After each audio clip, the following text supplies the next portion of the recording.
사람이 만약에 운전석에서 빠지게 되면은 지금보다도 교통사고율이 98%까지도 낮아질 수 있다. 이런 연구 결과들이 많습니다. 그러니까 사고의 가장 큰 원인을 제거하겠다. 그렇죠. 말씀하셨지만 뭐 밤에 운전하시는 그 운전기사분이 하품을 하면 무섭다고 했잖아요. 네. 네네. 그러면은 그 사고의 원인이 될 수 있는 사람이 사람이잖아요. 맞아요. 세상을 바꿀 기술에 대한 깊이 있는 고민. 기술과 사람을 잇는 모빌리티 팟캐스트. 오늘도 현대 진행형. 안녕하세요. 과학 커뮤니케이터 이독실입니다. 안녕하세요. 로드테스트 김기범 편집장입니다. 안녕하세요. 여도은입니다. 네, 우리 낯설고 익숙하지 않은 기술에 우리가 좀 불안함을 항상 느끼는 것 같아요. 그런데 그 네. 기술이 정말 위험해서일까? 아니면 익숙한 방식을 잃고 싶지 않아서? 전기차 사실 처음 나왔을 때 우리 이거 충전은 대체 이게 어떻게 되는 건지 어디서 해야 되는지도 모르고 그리고 그 엔진이 없다라는 것에 대해서도 이게 진짜 구동되는 거 맞아? 모터로만 이게 가능해? 뭐 이런 좀 의구심들이 사실 있었고 근데 맞아요. 지금은 너무나 자연스러운 상황이 맞습니다. 됐잖아요. 그쵸. 네. 좀 거슬러 올라가면 사실 자동차 자체도 굉장히 거부감이 심했었습니다. 속도 제한도 뭐 시속 6km 이렇게 해놓고 건너기 더 빠를 것 같은데. 그러니까요.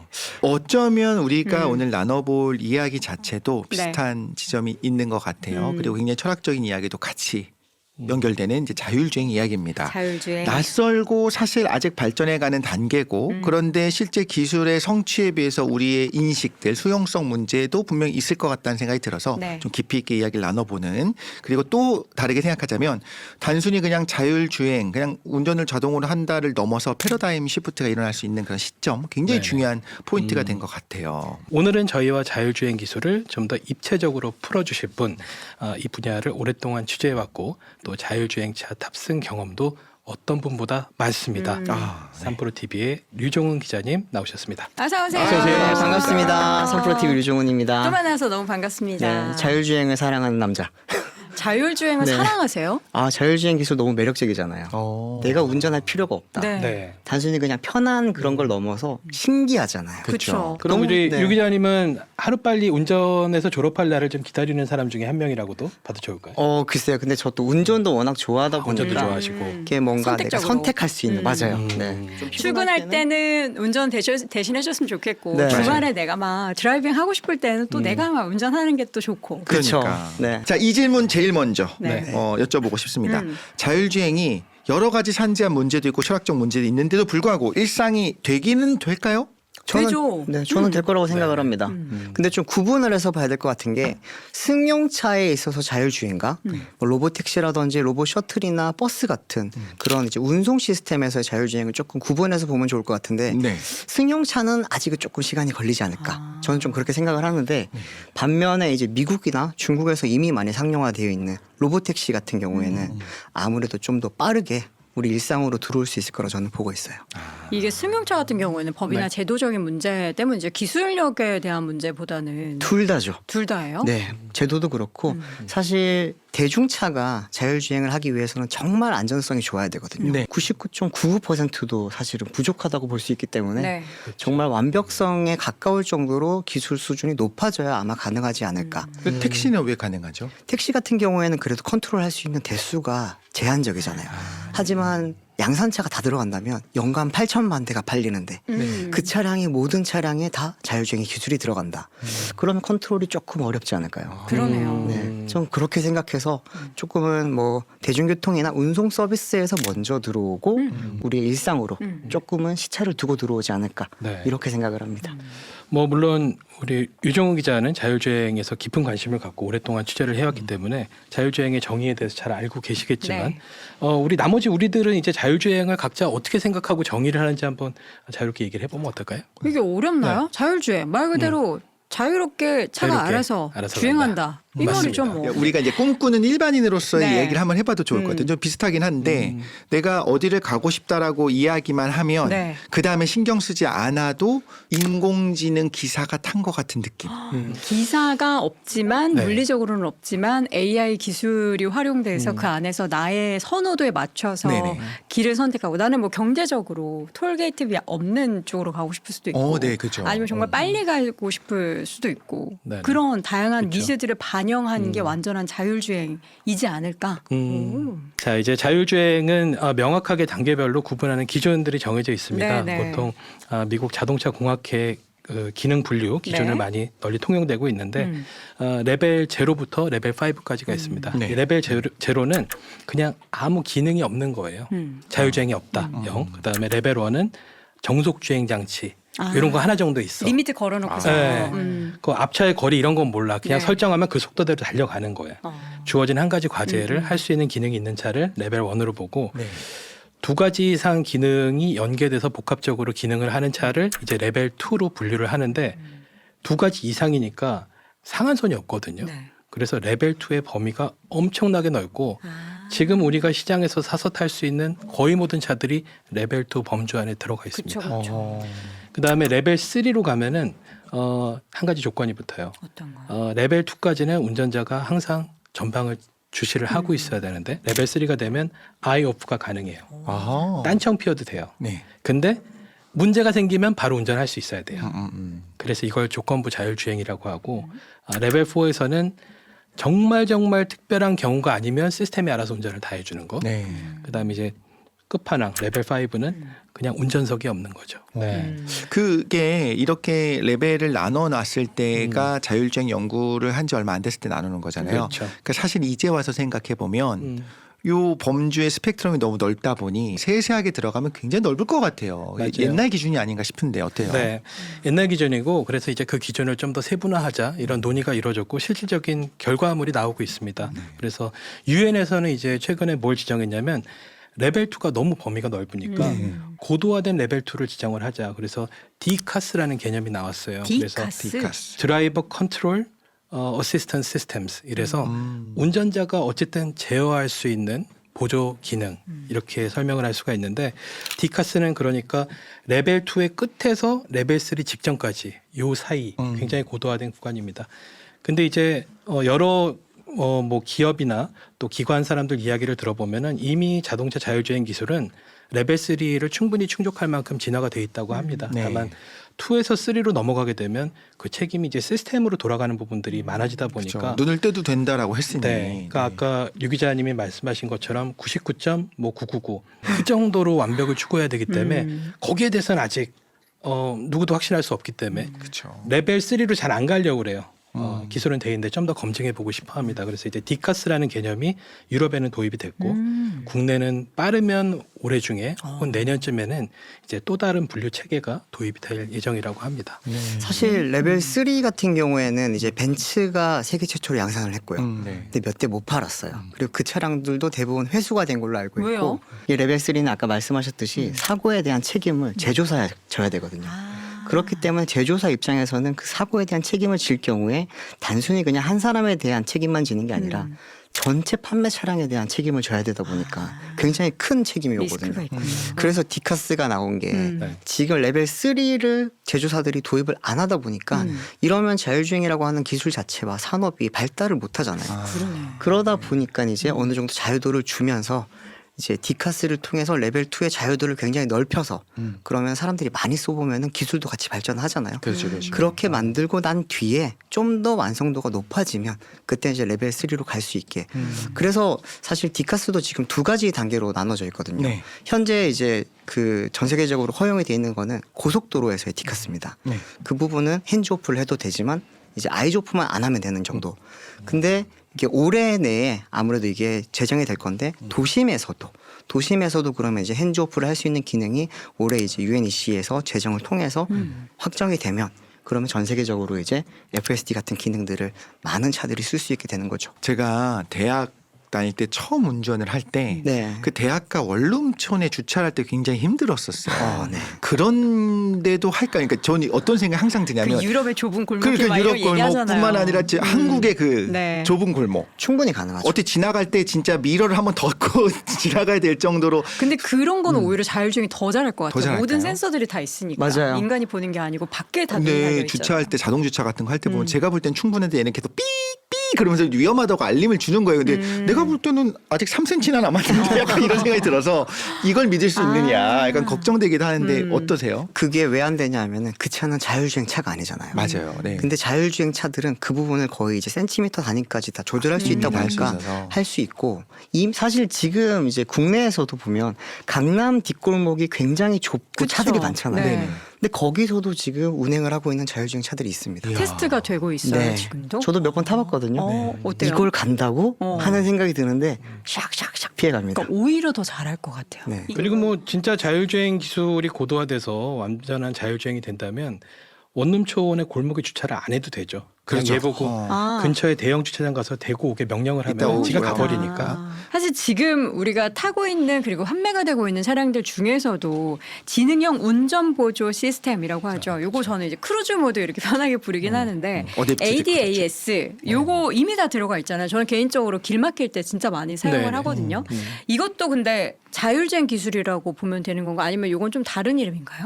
자율주행의 기초가 되는 기술이라고 기초. 보시면 될 것 같아요. ADAS라고 하셨는데 보통 요즘 ADAS라고 많이 ADAS. 부르죠. 네. 근데 이 기능이 보면은 네. 이제 흔히 말하는 그 앞차와의 거리를 계속 유지를 시켜주는 스마트 크루즈 컨트롤. 네. 그리고 이제 차선을 유지를 시켜주는 이제 LFA라고 하는 그런 기능들. 그리고 앞차에 뭔가 긴급한 상황이 발생했을 때 네. 알림을 주는 FC의 기능. 네. 혹은 또 갑자기 서야 될 때 필요한 이제 비상 브레이크는 AEB 이런 기능들이 다 ADAS를 구성하는 요소인데 이게 합쳐져서 여기에 조금 지능이라든지 네. 아니면 새로운 데이터를 학습한 추론이 들어가게 되면은 그게 나중에는 자율주행이 될 수 있는 거죠. 아, 이렇게 기초적인 기술이라고 볼 수 있겠구나. 네. 자 그렇다면 왜 우리는 자율주행 기술을 개발해야겠다 생각을 하게 됐을까요? 처음에는 안 했는데 이 자율주행이 상용화되면 어떤 일이 벌어질까에 대한 이야기를 들으니까 그게 너무 좋더라고요. 밤에 아. 고속도로에 이제 고속버스 타고 할 때도 항상 불안해서 잠을 못 잘 때도 아. 심지어 있어요. 가끔 이제 하품이라도 한번 하시면 너무 무섭거든요. 인간이 그렇죠. 운전을 하는 거에 대한 불안감, 부담도 있고. 안전에 대한 불안감. 같이 가는 거죠. 그리고 심지어 시간이 항상 아까운데 항상 내가 뭔가 컨텐츠 준비를 하거나 하다못해 뭐 보고 싶은 영화, 음악 뭐 이거 하는 것도 책. 차 안에서나 가능할 것 같은데 누군가 운전해주면 옆에서 그게 가능하잖아요. 업무를 볼 수 있잖아요. 그렇죠. 근데 그거의 시간을 벌어준다는 거예요. 자율주행이 상용화되면 맞아요. 2시간 거리는 가는 거리를 아깝게 2시간을 버리는 게 아니라 2시간 맞아요. 동안 내가 하고 싶은 걸 할 수 있는 맞아요. 시대가 되는 거다라고 하니까 그 시간을 결국엔 내가 사는 거구나. 사람의 인간에게 주어진 그 시간을 늘려주는 기술이 자율주행이구나라는 생각을 해서 이것 때문일까라는 생각이 들더라고요. 아, 네네. 내가 100이 있으면은 하루 동안에 이 100의 에너지를 내가 해야 되는 일에 쏟아야 되는데 운전에 맞아요. 쏘는 에너지가 생각보다 되게 많아요. 맞아요. 그럼 네. 그 에너지 소비, 인간의 에너지 소비를 좀 줄여서 다른 생산적인 무언가에 쏟아내기 위해서 맞아요. 그래야지 뭐 인류가 발전하고. 보통 편의에 지금 많이들 집중을 하고 계시는데 사실 자율주행의 시작은 안전에서 많이 발전을 했어요. 안전. 네, 모비라이라고 하는 회사의 창업자이기도 하고 굉장히 유명한 학자인데 암론 샤슈아라고 하는 교수가 있습니다. 네. 그 박사님이 자율주행의 기초가 되는 그 기술들을 만들 때 교통사고율을 낮추려면 어떻게 해야 될까? 네. 막 그래서 막 공부를 많이 하셨어요. 연구를 하다 보니까 대부분 사고의 가장 큰 원인이 사람인 거예요.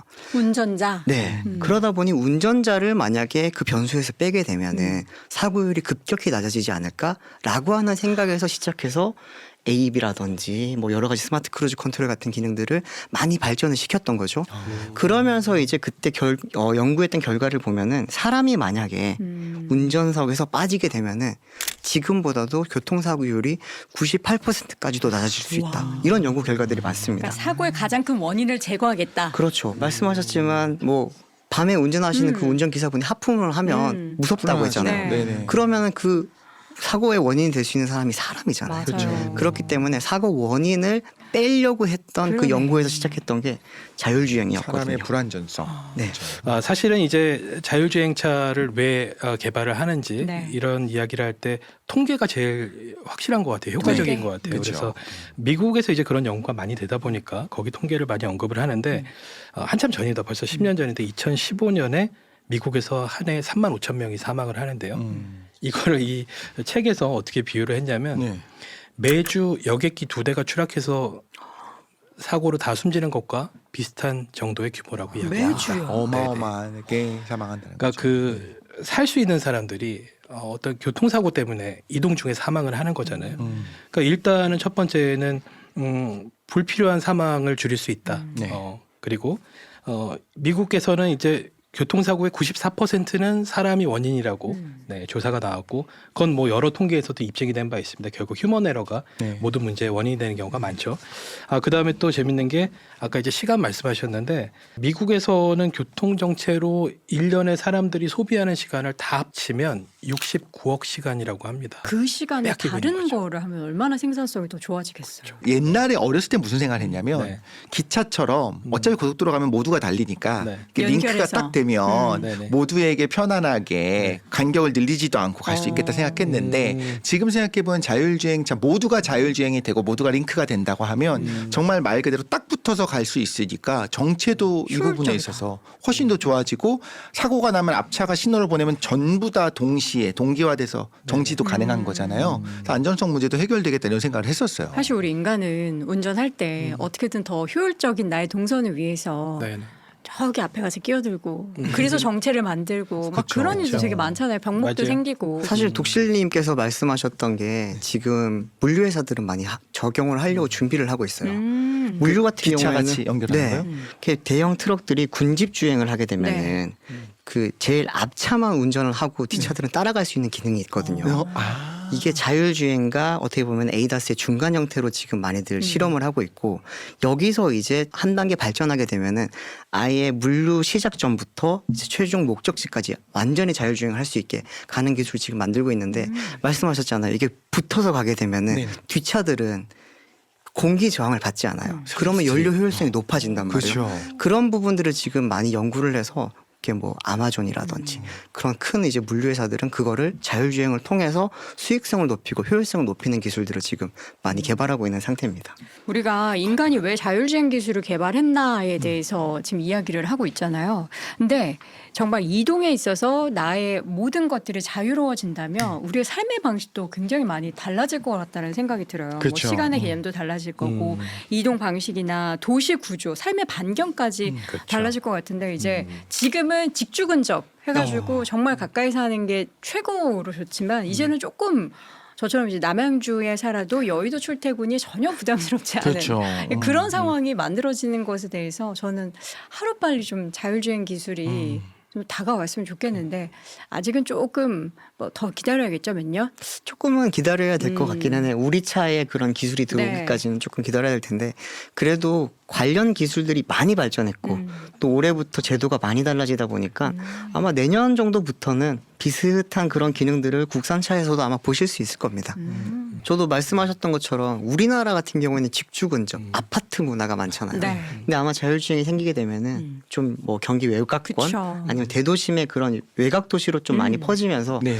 도시 집중화가 조금은 풀리지 완화될 않을까 수 있다. 그런 그쵸. 생각도 저도 드네요. 네네. 자 이것뿐만 아니라 또 이런 우리 지금까지 현대진행하면서 느꼈었던 것 중에 하나가 또 현대차가 잘하고 네. 계속 철학이 있는 것 중에 하나는 이동약자.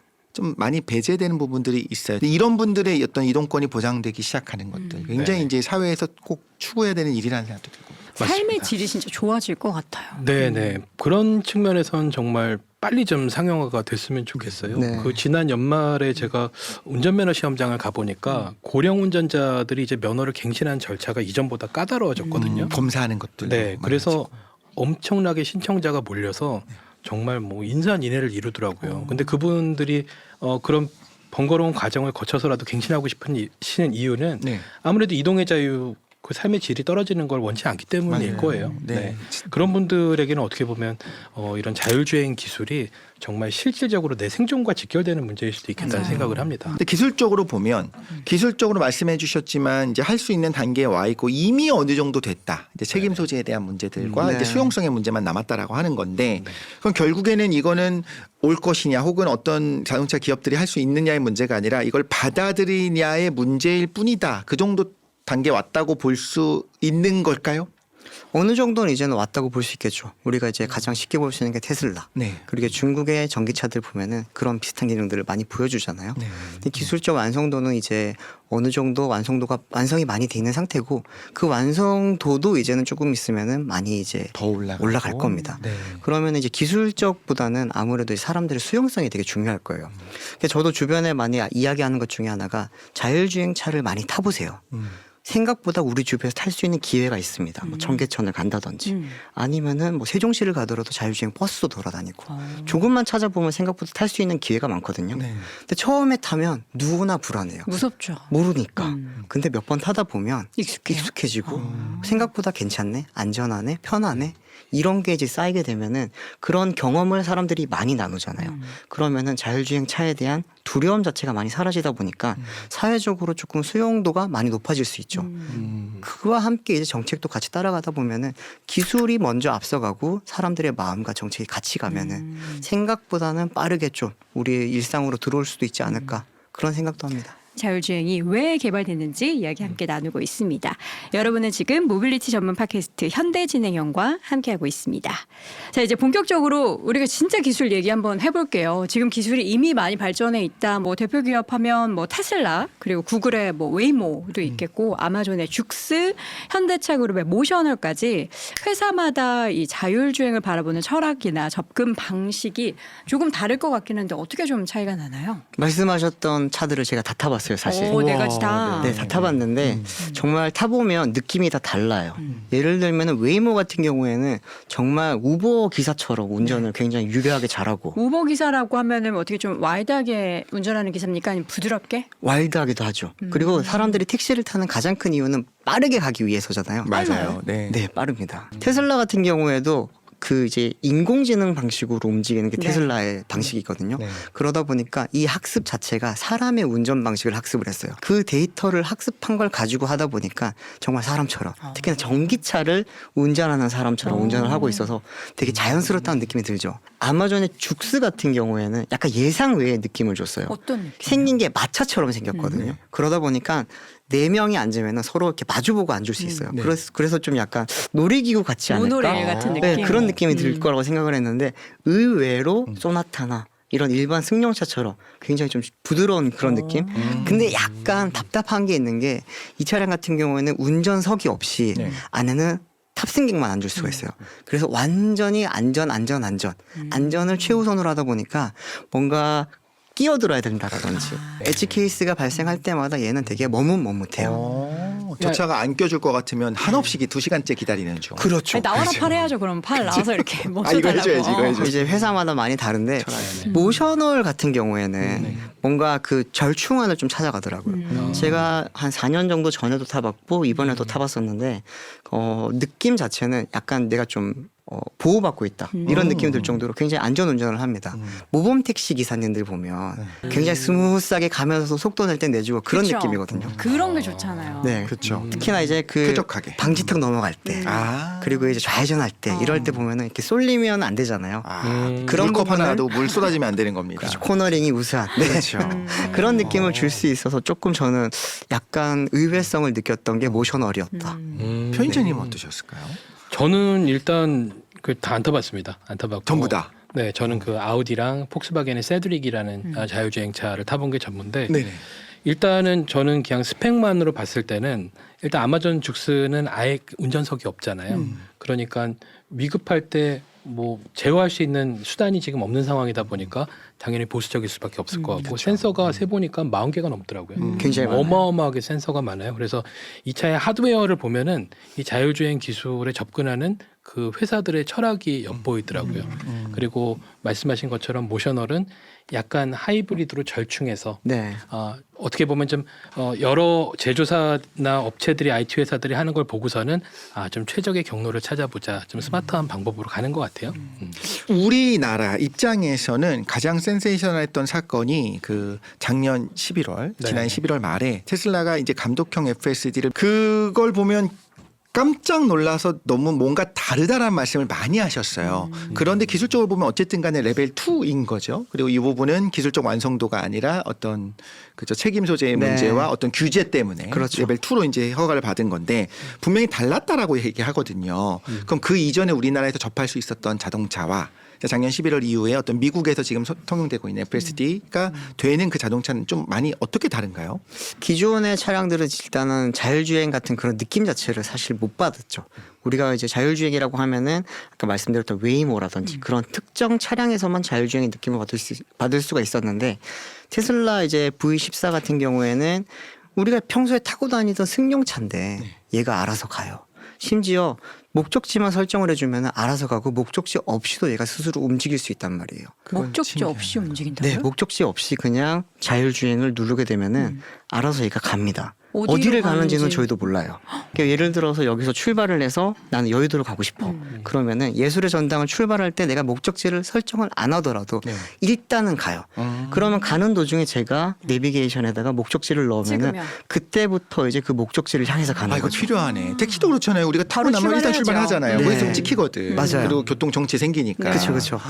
야. 그래서 그런 부분이 되게 사람들이 신기해하는 건데 그러면 이게 자율주행 다른 자율주행 차와 비교하면 어떠냐?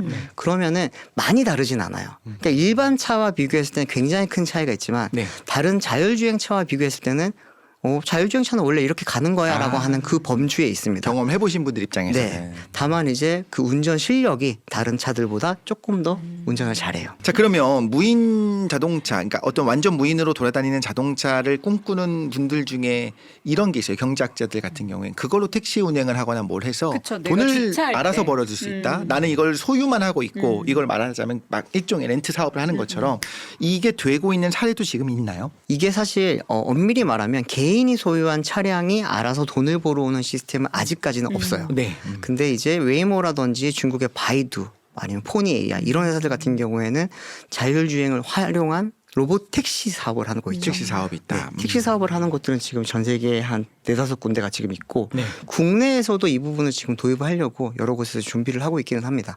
현대제그룹의 모셔너도 이번에 다녀오셨고 라스베가스에서 아이오닉 5 로보택시 상용화 시작한다라는 소식이 네. 전해졌잖아요. 지금은 그럼 어떤 상황인 거예요? 현재는 이제 그 운전석에 사람이 타고는 있어요. 음. 알아서 자율주행으로 움직이지만 세이프티 드라이버가 운전석에 타고 있는 지금 서비스를 하고 있는 상황이고 그 모셔너 같은 경우는 올해 말이 되면은 이 세이프티 완전? 드라이버가 빠진 완전히 무인으로 운행하는 그런 자율주행 서비스를 이제 네바다주에서 시작을 하게 되는 거죠. 네. 그래서 많이들 이제 모셔널이 후발주자 아니냐 되게 늦었다라고 많이들 평가를 하실 수도 있는데 생각보다 하고 있는 기업 자체가 별로 없습니다. 그러네요. 네네. 테슬라 로보택시 같은 경우에도 사실은 텍사스 오스틴 지역에서만 그쵸. 지금 하고 있을 제한. 뿐이고 거기서도 사실은 완전 무인은 아직까지 테스트 중이잖아요. 뭐 샌프란시스코라든지 다른 지역에서는 여전히 운전석에 운전자가 타고 있어야 돼요. 그렇기 때문에 운전석을 비운다는 것 자체에 대한 그 의미가 굉장히 큰 겁니다. 요금 비싸요? 요금은 아직은 무료죠. 무료예요? 네, 아직은 그럼 무상으로 타고 탈 수 있습니다. 네. 근데 웨이모는 돈 내셔야 돼요. 웨이모 같은 경우에는 지금 유상 운송 서비스를 하고 있고 죽스나 모셔널 같은 경우에는 시범 서비스이기 때문에 여기서는 무상으로 탈 수 있고 그것도 무상 시범 서비스냐 유상이냐도 분명히 좀 그 차이도 분명히 있는 많이 것 나죠. 같네요. 네. 그 최근에 모셔널이 이제 테크니컬 센터를 공개하고 네. 대규모 시승 프로그램을 진행했는데 류 기자께서도 이제 직접 현장 다녀오셨잖아요. 네. 테크니컬 센터가 어떤 풍경일지도 궁금합니다. 라스베가스에 있다고요? 네, 라스베가스에 있는 공항 바로 옆에 있거든요. 근데 거기 있다 보니까 라스베가스는 사실 좋은 게 기후가 좋아요. 그래서 자율주행 차들이 다니기 굉장히 좋은 환경이고 또 하나는 네. 라스베가스라고 하는 지역은 그 구간마다 굉장히 도로 환경이 달라요. 공항 바로 옆 같은 경우는 고속도로처럼 차들이 별로 없으면서 고속으로 달릴 수 있고 메인스트림으로 들어가게 되면은 우리가 흔히 도심에서 만날 수 있는 교통 정체 구간이 네. 굉장히 많이 있어요. 네. 그러다 보니까 이제 모셔널 같은 경우에도 본사는 보스턴에 있지만 라스베가스에 그렇게 테크 센터를 둔 것 자체가 다양한 도로 환경에서 학습 데이터를 가질 수 있는 곳이다 보니까 네네. 거기서 이렇게 좀 많이들 실험도 하고 있는 상황이라고 볼 수 있고 특히나 이제 호텔 이런 데 가면 사람들 막 끼어들고 맞아요. 네네. 택시 막 서 있고 네네. 거기 차들 막 서로 사람 내리고 태우려고 난리가 난단 말이에요. 거기다가 약간 차선도 명확하게 구분이 안 된 느낌이 있어서 차선 없어요. 그렇죠. 맞아요. 호텔은 그렇잖아요. 근데 그런 곳에서 이제 모셔널 차량들이 움직이고 거기서 학습을 하면서 점점 운전 실력이 좋아지는 거죠. 그렇죠. 스스로. 그 아이오닉 5를 기반으로 한 로보택시 이 모셔너를 직접 타보고 오셨다라고 하니까 네. 레벨 4를 어떻게 경험하셨는지 영상 저희가 준비했거든요. 네네. 영상 보면서 한번 이야기 나눠보겠습니다. 지금 저 차량이 이제 모셔널 테크 센터를 출발해서 바로 이제 메인스트림까지 갔다 오는 차량이거든요. 재밌었던 구간들이 보면은 이제 쇼핑센터라고 있습니다. 네. 거기 쇼핑센터 같은 경우에는 지금 나오는 곳인데 저기서는 이제 차선도 없고요. 그리고 그러니까 여기 신호등도 어려워요. 없어요. 그러면 사람들이 막 튀어나오고 막 다녀요. 그러네. 그럴 때 모셔널이 그걸 다 인지를 해서 대응을 하고 있고 또 뒤에 타고 있는 사람은 그 상황을 이제 인포테인먼트 화면을 통해서 볼 수가 있거든요. 저 차가 어떻게 다가오고 있고 내 차가 어떻게 대응을 하는지 그런 부분을 볼 수 있다 보니까 되게 좀 편안하게 느낄 수 있죠. 저기도 저 지금 약간 좌회전할 때 깜짝 놀랐어요. 보통 우리가 좌회전이 우회전할 때 브레이크 살짝 밟으면서 속도 줄이면서 꺾잖아요. 네. 그냥 꺾어버리네요. 그냥 들어갈 때도 있고 네. 그리고 이제 위험할 속도를 좀 때는 줄일 바로 때도 섰다가 있고. 가고 필요하다 하면 지금처럼 저렇게 사람이 갑자기 나타나면 바로 섭니다.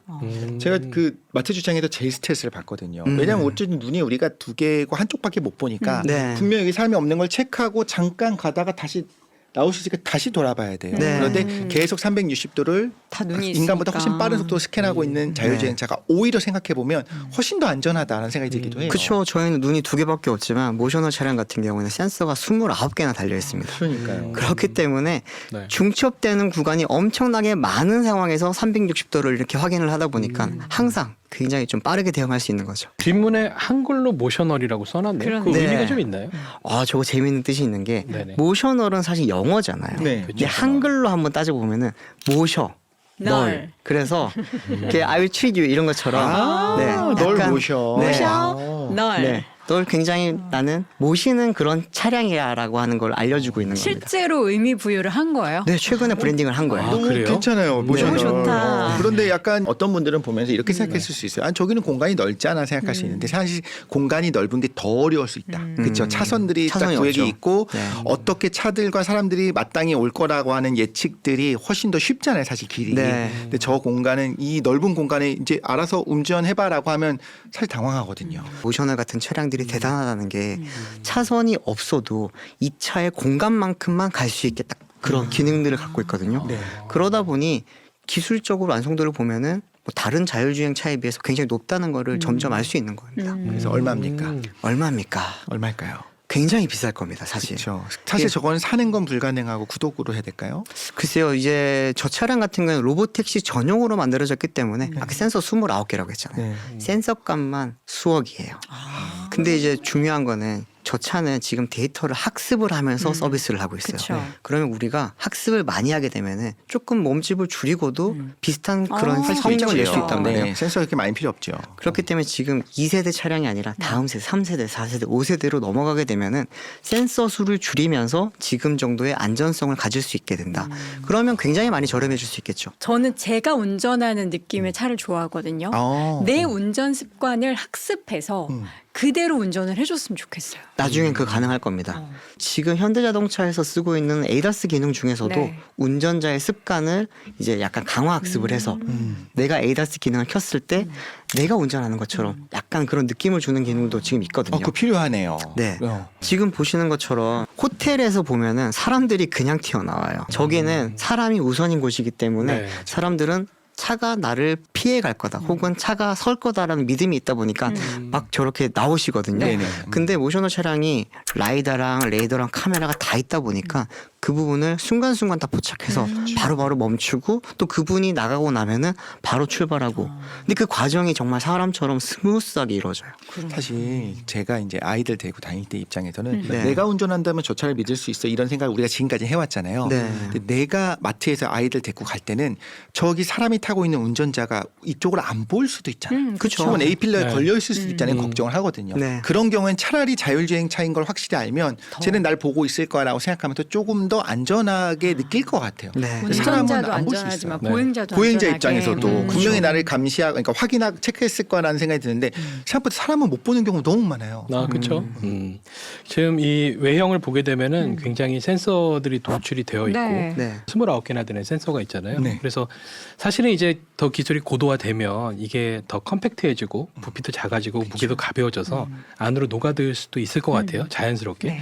근데 또 한편으로는 저렇게 생겨야 사람들이 좀 안심하고 탈 수 있지 않을까 이런 생각도 좀 해보긴 약간 하거든요. 안정장치 네. 느낌. 네, 이게 충분하게 얘는 네. 다 보고 있어. 이런 장비가 다 있어. 솔직히 지금 이 차는 보면서 약간의 그 경찰차 느낌도 좀 나고 완전 건강 멋있잖아요. 같기도 하고 네. 나쁘지가 않은 거예요. 로봇 같아, 로봇. 앞서서도 뭐 기후나 다양한 도로 환경 그리고 그 복잡한 것들을 이제 학습하기 위해서 라스베가스가 굉장히 적합한 구역이다라는 말씀해 주셨잖아요. 네네. 그러면 우리나라에서 만약에 하게 된다면 어디가 적합할까요?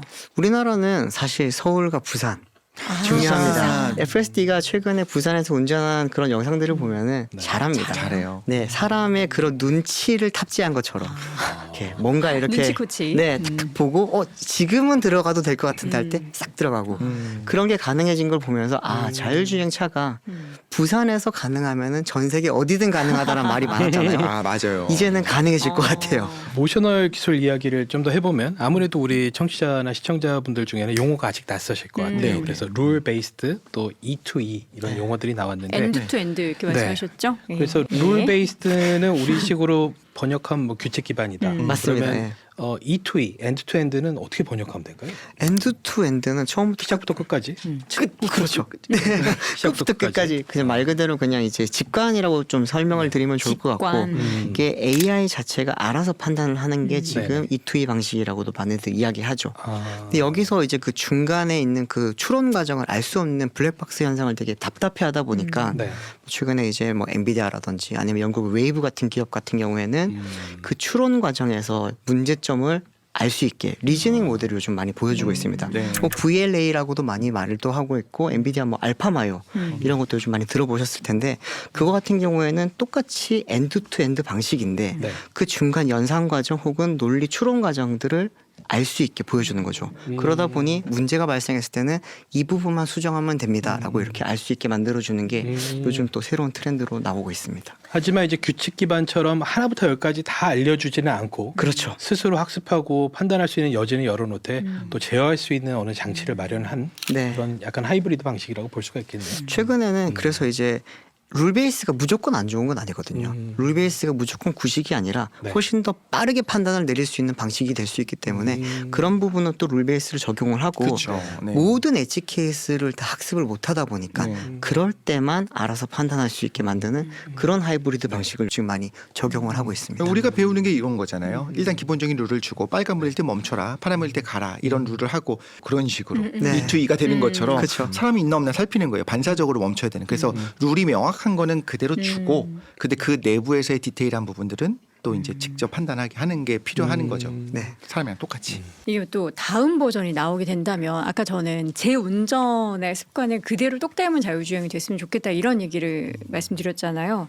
이런 것들은 꼭 개선이 됐으면 하는 좋은 포인트들 뭐가 있을까요? 저는 기술적인 부분보다 가격이 좀 저렴해져야 되지 기술은 않을까. 됐다. 네. 이 정도면 만족한다. 사실 얼마 정도? 많이 타야 돼요. 사람들이 많이 타야지 학습을 이게 하죠. 그렇죠. 학습도 많이 하고 코스트 다운도 되고 그렇게 될 텐데 그러면 더 많이 탈 수 있겠죠. 근데 그러다 보니까 아무래도 지금 어느 정도 적정선을 만들어준 게 옵션 가격이 네. 1,000만 원을 넘어간다 이러면 사람들이 안 살 것 같거든요. 좀 더 많은 사람들이 사는데 많이 쓰려면은 가격이 굉장히 많이 좀 다운이 되고 이러면 기술 발전이라든지 사회적 수용도라든지 이런 것도 훨씬 더 빠르게 좀 자리 잡을 수 있지 않을까. 지금 모셔널도 이게 E2E 방식을 통해서 네. 데이터 학습을 굉장히 많이 해서 기본적인 실력을 키우고 거기서 센서 수를 하나씩 줄이는 거죠. 지금 자율주행 업체들의 지금 가장 큰 고민 중에 하나가 센서 수를 최소화시키면서 네. 지금의 안전성을 보장할 수 있는 방식을 찾는 거거든요. 다음 버전에서는 꼭 저희의 니즈들이 반영이 됐으면 좋겠습니다. 특히 가격적인 부분이 빠르게 반영됐으면 좋겠네요. 자, 여러분은 지금 모빌리티 전문 팟캐스트 현대진행형과 함께하고 있습니다. 우리가 자율주행을 두고서 황금알을 낳는 거위다라는 표현까지 나왔지만 실제 이 시장에서 도전했었던 회사가 모두 다 성공한 건 아니잖아요. 성공한 팀과 또 멈춰 있거나 축소된 팀을 가르게 됐던 결정적인 이유 결국에는 기술인가요? 아니면은 비용, 돈인가요? 제 생각엔 철학인 것 같아요. 철학? 네. 많은 기업들 중에서도 기술력이 굉장히 높았는데 어쩔 수 없이 중단을 할 수밖에 없었던 회사도 있거든요. 대표적인 것이 아르고 AI 이런 회사 같은 경우에는 포드와 폭스바겐이 이제 펀딩을 넣어서 굉장히 크게 만들어준 스타트업이었는데 네.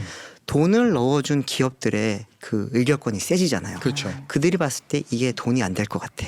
그러다 보니까 아르고 AI라고 하는 회사가 자율주행 사업도 접고 회사도 공중분해가 됐거든요. 근데 그런 일들이 생각보다 굉장히 많았어요. GM의 크루즈 같은 경우에도 스타트업이었지만 GM이 인수를 해서 뭔가 황금알을 낳는 그런 거위가 되지 않을까라고 생각했다가 이거는 우리 같은 대중차 브랜드가 이어가기에는 조금 맞지 않다라고 하는 그런 철학적 판단으로 회사를 없앴던 거거든요. 근데 그러고 보니까 지금 자율주행차 타보신 것과 지금 시장에서 굉장히 좋은 것들을 보면 자동차 회사가 아니에요. 지금 현대모셔널을 빼고는 그렇잖아요. 그러면 독일, 네. 뭐 일본 이렇게 자동차 강국들은 왜 다 포기한 거예요? 지금 자율주행 나선 회사들을 보면은 좀 카테고리로 분류가 됩니다. 그래서 아마존 같은 경우는 우리가 그냥 IT 기업으로 알고 있지만 네. 이제 죽스라는 자동차 제조 회사 인수를 해서 어쨌든 제조 기반을 갖고 있는 케이스고 네. 현대모셔널도 같은 경우입니다. 근데 이제 구글 같은 경우는 실제로 지금 실증 실험을 하고 있거나 운행 중인 차들을 보면은 타사의 완성차를 들여다가 개조를 개조하고. 해가지고 운행을 네네. 하고 있잖아요. 그래서 어떤 기술 회사가 유리한 부분도 있고 제조 회사가 가진 강점도 있을 것 같습니다. 네, 일본은 사실 2020년 이후로 좀 많이 정체가 되어 있었다가 재작년부터 네. 정부 주도하에 굉장히 많이 지금 발전시키려고 하는 로드맵을 만들어 놨고 네. 자체 기술로 어느 정도 한계가 있다는 걸 이제 인정을 했어요. 네. 네. 그러면서 영국의 웨이브 같은 회사의 그런 외부 기술을 받아들여서 우리가 조금 더 발전시켜서 산업을 키우자라는 방식으로 지금 바뀌었습니다. 그리고 이 IT 회사랑 제조업 기반의 회사랑 어느 쪽이 유리할까요? 유 기자님 보시기에는? 저는 이제는 확실히 테크 기업들이 좀 유리한 것 같아요. 오히려. 네. 제조기업 같은 경우에는 책임져야 될 부분이 너무 많아요. 현대차만 하더라도 연간 700만 대, 800만 대 판매를 하는 회사란 말이에요. 그런데 한 대의 자율주행차에서 사고가 발생했을 때 이 네. 나머지 700만 대가 받아야 되는 임팩트가 너무 세단 말이죠.